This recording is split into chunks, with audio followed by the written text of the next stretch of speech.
Here's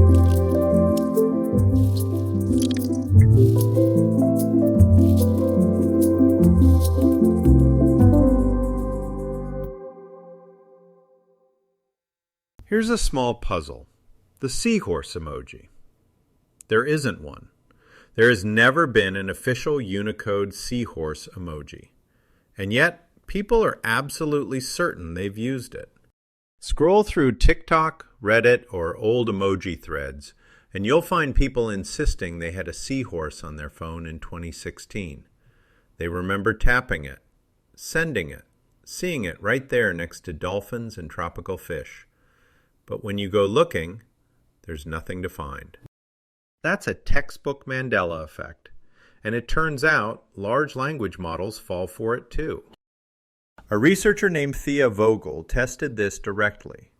She asked multiple frontier models, GPT-5, Claude Sonnet, Llama 3.3, the same simple question. Is there a seahorse emoji? All of them said yes. Then she asked a follow-up. What's the Unicode code point? That's where things fell apart. Some models stitched together fish emojis. Others hallucinated random code points. GPT-5 confidently claimed that U+1F994 was a seahorse. It isn't. Sometimes the models apologized, corrected themselves, and then hallucinated something new. The performance had a certain comedy to it, like a magician who genuinely believes in their own trick. What matters here is not that the models were wrong, it's how they were wrong. So what's actually happening?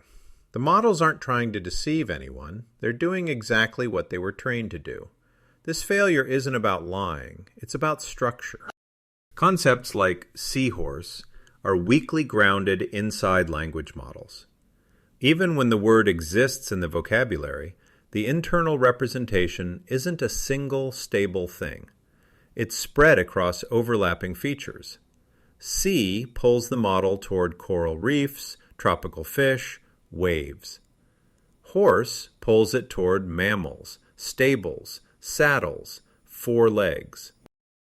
There is a real animal that resolves that tension, but unless the model has learned a tight, unified representation for it, those features compete instead of snapping together.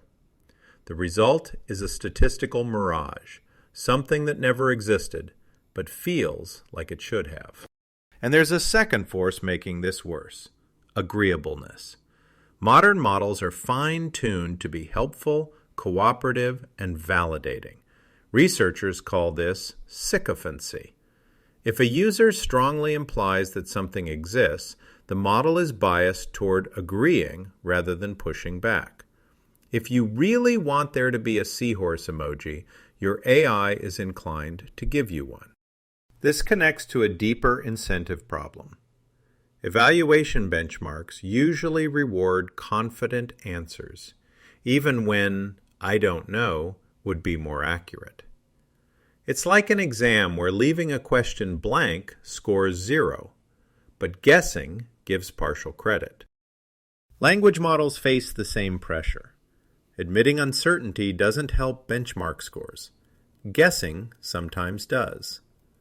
So as models become more fluent and more confident, hallucinations don't necessarily disappear. In some cases, they become stickier, especially when multiple models reinforce the same error. At that point, you don't just have a bug, you have an alignment concern. This is where interpretability comes in. Up to now, we've been describing the symptom. Interpretability is how guessing stops, and inspection begins. For a long time, neural networks were treated as black boxes. You fed something in, got something out, and hoped for the best. That's no longer the state of the art. Mechanistic interpretability has matured into something closer to an engineering discipline. In many cases, we can now reverse engineer models, map the circuits and features that actually drive decisions. A foundational framework here comes from work by Geiger and collaborators on causal abstraction. Instead of poking models ad hoc, This work formalizes when and why interventions, like swapping subcircuits or tracing activations, actually correspond to meaningful causal structure. From that framework comes a growing toolkit: activation patching, causal tracing, path patching, distributed alignment search. And for hallucinations like the Seahorse, one tool is especially useful: the logit lens. The logit lens lets you inspect what the model is implicitly predicting at every internal layer. You can stop the model mid-computation and see which words, concepts, or even emoji fragments it's already leaning toward, long before the final answer appears. That's how you catch a hallucination forming in real time. This isn't just academic. Banks already use interpretability tools to debug high-stakes models. Imagine two banks. One can explain why its AI denied a loan, point to the features and circuits that triggered the decision, present that explanation to regulators. The other can only say, "The AI decided." That difference can determine whether the business keeps its license. In the Seahorse case, tracing how sea-related and horse-related features compete inside the model's hidden state tells you exactly where the error emerges and gives you a chance to fix it upstream. Sparse autoencoders push this even further. They compress messy, distributed representations into something more circuit-like, something you can actually point to and say, "Here's where it went wrong." The features you find aren't always intuitive. Some activate for Hebrew text. Others fire only on DNA sequences. The point isn't that they're human-readable. The point is that they're inspectable. Interpretability has moved from a hopeful aspiration to a concrete set of tools for examining the scaffolding. We're still early, but the progress is real. Let's step back. Why do illusions like the Seahorse Mirage happen at all, in machines and in us? The answer is efficiency. Both brains and models compress information to survive scale. We don't store the world verbatim. We reconstruct it from fragments. Hallucinations aren't random glitches. They're side effects of useful shortcuts. Human memory works the same way. We chunk pieces, sea, horse, animal, into composites. Shared illusions emerge because we're built to reconstruct, not to archive perfectly. That's why the Mandela effect exists. And that's why models hallucinate birthdays, citations, Unicode characters, whatever fills a statistical gap in their world model. So how do we address it?